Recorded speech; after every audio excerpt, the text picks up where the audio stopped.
হরে কৃষ্ণ। নমস্কার সকলকে। আজকে আমরা চলে এসেছি কলকাতার বুকে অবস্থিত ইস্কন মন্দির, যেটি প্রভু শ্রী শিল প্রভুপাদের বাড়ি।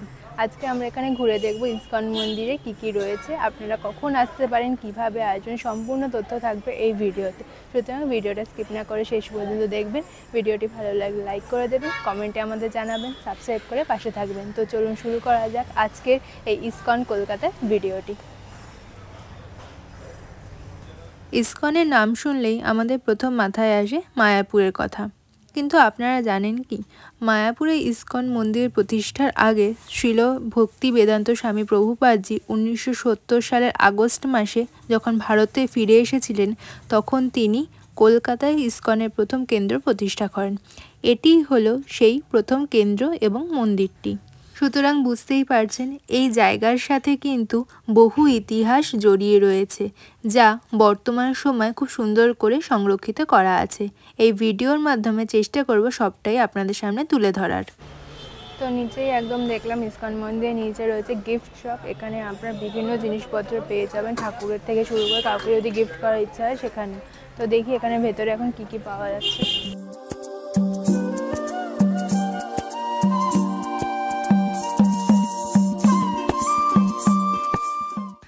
গিফট শপের ভেতরে তো দেখলাম রাধা মাধবের ভীষণ সুন্দর সুন্দর সমস্ত ছবি ফ্রেম করে বাঁধানো রয়েছে। এছাড়া ঠাকুরের কাজে ব্যবহৃত অনেক জিনিসপত্র এবং এই সুন্দর সুন্দর হ্যান্ডিক্রাফট জিনিসগুলো কিন্তু রাখা রয়েছে। এছাড়া এখান থেকে আপনারা পেয়ে যাবেন শিল প্রভুপাদজির বিভিন্ন বই, সেগুলি আপনারা এখান থেকে সংগ্রহ করতে পারেন। দেখুন এখানে বিভিন্ন যে মূর্তিগুলো ছিল সেগুলো আপনাদের সামনে তুলে ধরার চেষ্টা করেছি, আশা করছি আপনাদের ভালো লাগবে। এছাড়া আপনারা এখান থেকে পেয়ে যাবেন মায়াপুরের যে বিখ্যাত ঘি, এছাড়া ওনাদের তুলসীর মালা ইত্যাদি। যে গিফট শপটা এখন আপনারা দেখলেন, সেই গিফট শপের পাশে রয়েছে গোবিন্দাস, যেটা ইস্কনের নিজস্ব রেস্টুরেন্ট। এখানে কিন্তু আপনারা একদম সাত্ত্বিক খাবার পেয়ে যাবেন। তো দেখলাম এই মন্দিরের নিচেই রয়েছে গোবিন্দাস রেস্টুরেন্ট।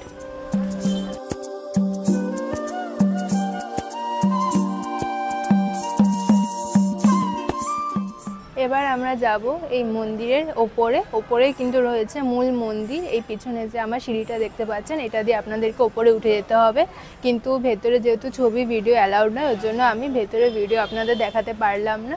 তাও চেষ্টা করব যতটা তথ্য আপনাদের দেওয়া যায় ততটা শেয়ার করার। তো যাই, এখন আমি মূল গর্ভগৃহে গিয়ে ভগবানের দর্শন করে আসি।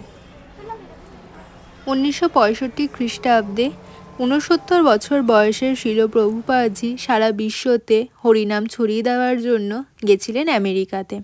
এরপরে 1970 সালে তিনি ভারতে ফিরে আসেন এবং ভারতে ফিরে এসে তিনি প্রতিষ্ঠা করেন ইস্কনের প্রথম কেন্দ্র।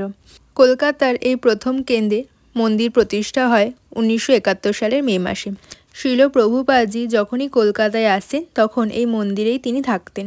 মন্দিরের পাশের একটি ঘরে এখনও তার সমস্ত জিনিস সংরক্ষণ করা রয়েছে।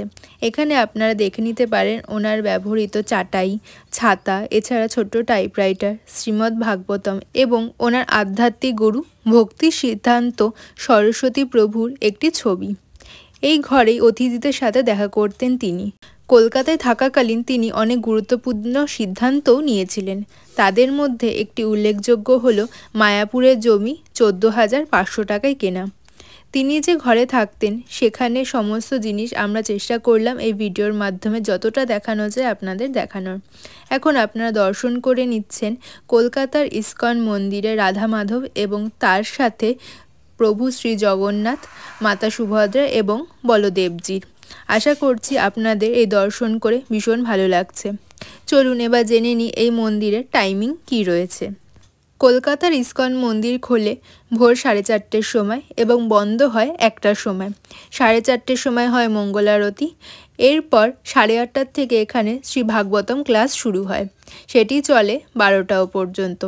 এরপর শুরু হয় রাজভোগ আরতি, সেটি কিন্তু অপূর্ব সুন্দর হয়। তাই আপনারা যদি দিনের বেলায় আসেন তাহলে কিন্তু চেষ্টা করবেন 12টার মধ্যে আসার, তাহলে আপনারা সেই আরতি দর্শন করতে পারবেন। আরতি শেষ হয় 12:30টার সময়। এরপর 1টার থেকে শুরু হয় ভোগ প্রসাদ গ্রহণের ব্যবস্থা। 1টার সময় মন্দির বন্ধ হয়ে যায়। এরপর বিকেলে 4টের সময় আবার মন্দির খোলা হয় এবং সন্ধ্যে 6:30টার সময় হয় সন্ধ্যা আরতি। রাত 8:30টার সময় মন্দির বন্ধ হয়ে যায়। এখানে রাতের বেলাতেও কিন্তু মহাপ্রসাদ গ্রহণের ব্যবস্থা রয়েছে, সেটি ধীরে ধীরে আপনাদের জানাচ্ছি। এছাড়া এখানে রয়েছে গেস্ট রুমের ব্যবস্থা। আপনারা যদি কেউ অনেক দূর থেকে আসেন তাহলে কিন্তু এখানে আপনারা থাকতে পারেন। সেটা যে প্রসাদম কক্ষ আছে তার নিচেই রয়েছে। আমি চেষ্টা করব এনাদের নাম্বার ডেসক্রিপশন বক্সে দিয়ে দেওয়ার। এছাড়া মন্দিরের নিচের কাউন্টার থেকে আপনারা শুকনো প্রসাদও কিনে নিতে পারেন।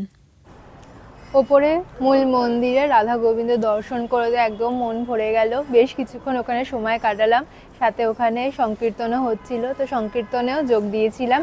নিচে এসে দেখলাম খুব সুন্দর করে এখানে আলো জ্বলে গেছে, দেখতে তো ভীষণ ভালো লাগছে। আর নিচেই কিন্তু রয়েছে মহাপ্রসাদ কাউন্টার, সেখান থেকে একটু মহাপ্রসাদও কিনে নিয়েছি।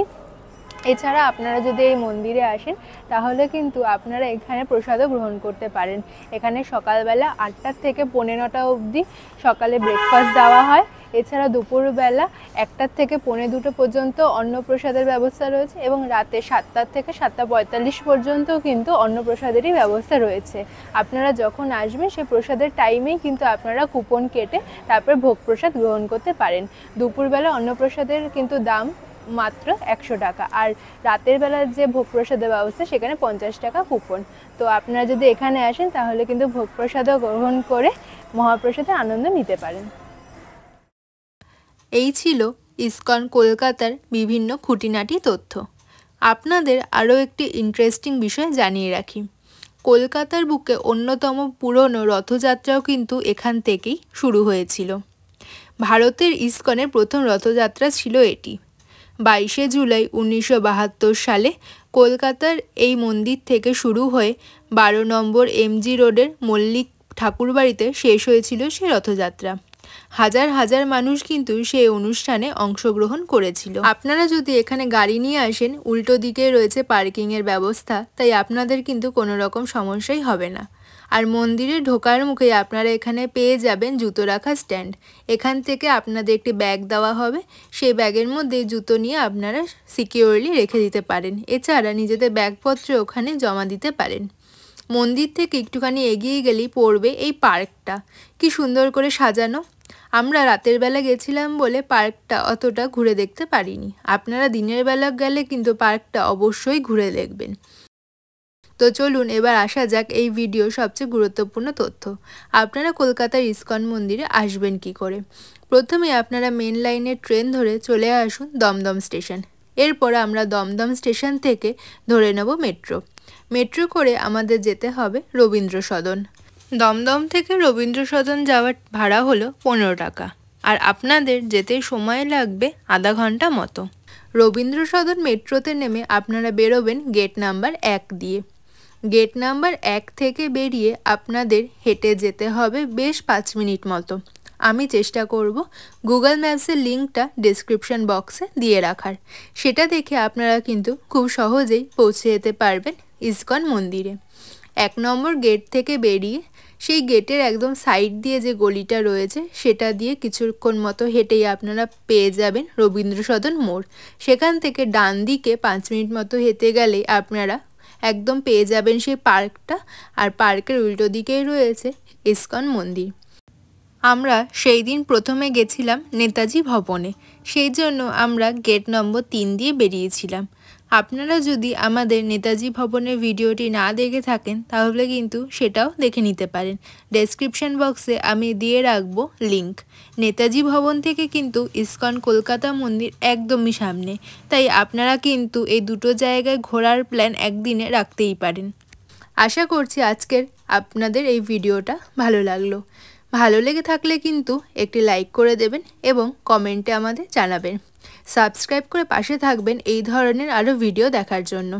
আর এই ভিডিওটা নিজেদের বন্ধুবান্ধব এবং আত্মীয় পরিজনের সাথেও কিন্তু শেয়ার করতে ভুলবেন না, তাহলে তারাও রাধা মাধবের দর্শন করতে পারবেন। আপনারা আর কী ধরনের ভিডিও দেখতে চান সেটাও কিন্তু আমাকে কমেন্টে জানাতে পারেন। আমি চেষ্টা করব আপনাদের সামনে সেই ভিডিওগুলো নিয়ে আসার জন্য। তাহলে আজকের ভিডিওটা এখানে শেষ করছি। দেখা হবে অন্য একটি ভিডিওতে। ততদিন ভালো থাকবেন। ধন্যবাদ।